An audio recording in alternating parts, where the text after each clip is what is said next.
ദിലീപ് കുറ്റക്കാരനാണെന്ന് കോടതി കണ്ടെത്തുമോ? ഇതാണ് ഏവരും ഉറ്റുനോക്കുന്നത്. കഴിഞ്ഞ 8 വർഷമായി മലയാളികൾ ചോദിക്കുന്നത്. കാരണം ഒരു ഉന്നതനാണ്, ഈ സാധാരണ ഈ രീതിയിൽ ഒരു ഉന്നത സ്വാധീനമുള്ള, പേരും പ്രശസ്തിയുമുള്ള, വലിയ പണവും മറ്റ് സ്വത്തുമൊക്കെ ഉള്ള വലിയ സ്വാധീനമുള്ളൊരു മനുഷ്യൻ, ഒരു നടൻ, വലിയധികം ഒരു ആരാധകർക്കിടയിൽ ജീവിച്ചൊരു മനുഷ്യൻ, അങ്ങനെ ഒരാൾ ജയിലിൽ കിടക്കുന്നത് പോലെ നമുക്ക് ചിന്തിക്കാൻ പറ്റാത്തൊരു കാര്യമായിരുന്നു. പക്ഷേ ദിലീപ് 85 ദിവസം ദിലീപിന് ജയിലിൽ കിടക്കേണ്ടി വന്നു. വീണ്ടും ദിലീപ് ജയിലിലേക്ക് പോകുമോ? ശിക്ഷിക്കപ്പെടുമോ? ഇതാണ് ഏവരും ഉറ്റുനോക്കുന്നത്, മലയാളി സമൂഹം ഒന്നടങ്കം ചോദിക്കുന്നതും.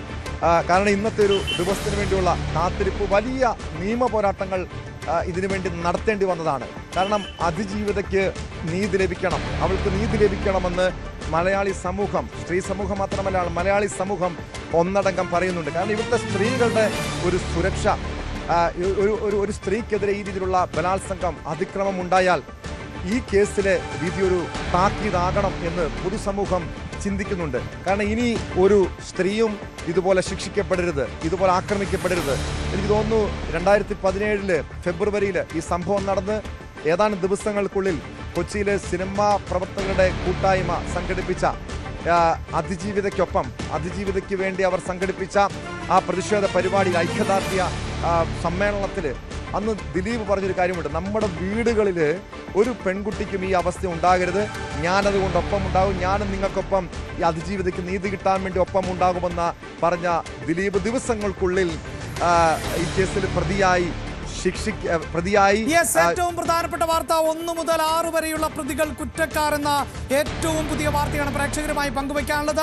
1-ാം പ്രതിയായിട്ടുള്ള പൾസർ സുനി, 2-ാം പ്രതിയായിട്ടുള്ള Martin Antony, B Manikandan, VP Vijeesh, H Saleem, Pradeep എന്നിങ്ങനെയുള്ള 6 പ്രതികൾ കുറ്റകൃത്യത്തിൽ നേരിട്ട് പങ്കെടുത്ത 1 മുതൽ 6 വരെയുള്ള പ്രതികൾ കുറ്റക്കാരെന്ന് കോടതി കണ്ടെത്തിയിരിക്കുന്നു എന്നുള്ളതാണ്. 6 പ്രതികൾ കുറ്റക്കാരെന്ന് കോടതി കണ്ടെത്തുമ്പോൾ പൾസർ സുനിയാണ് കേസിലെ 1-ാമത്തെ പ്രതി, 2-ാമത്തെ പ്രതി മാർട്ടിൻ ആന്റണിയാണ്, B Manikandan, VP Vijeesh, H Saleem, Pradeep അടക്കമുള്ള കേസിലെ, അതായത് ഈ കുറ്റകൃത്യത്തിൽ നേരിട്ട് പങ്കെടുത്ത 6 പ്രതികൾ കുറ്റക്കാരെ എന്ന വളരെ പ്രധാനപ്പെട്ട വാർത്തയാണ് പ്രേക്ഷകരുമായി പങ്കുവെക്കേണ്ടത്.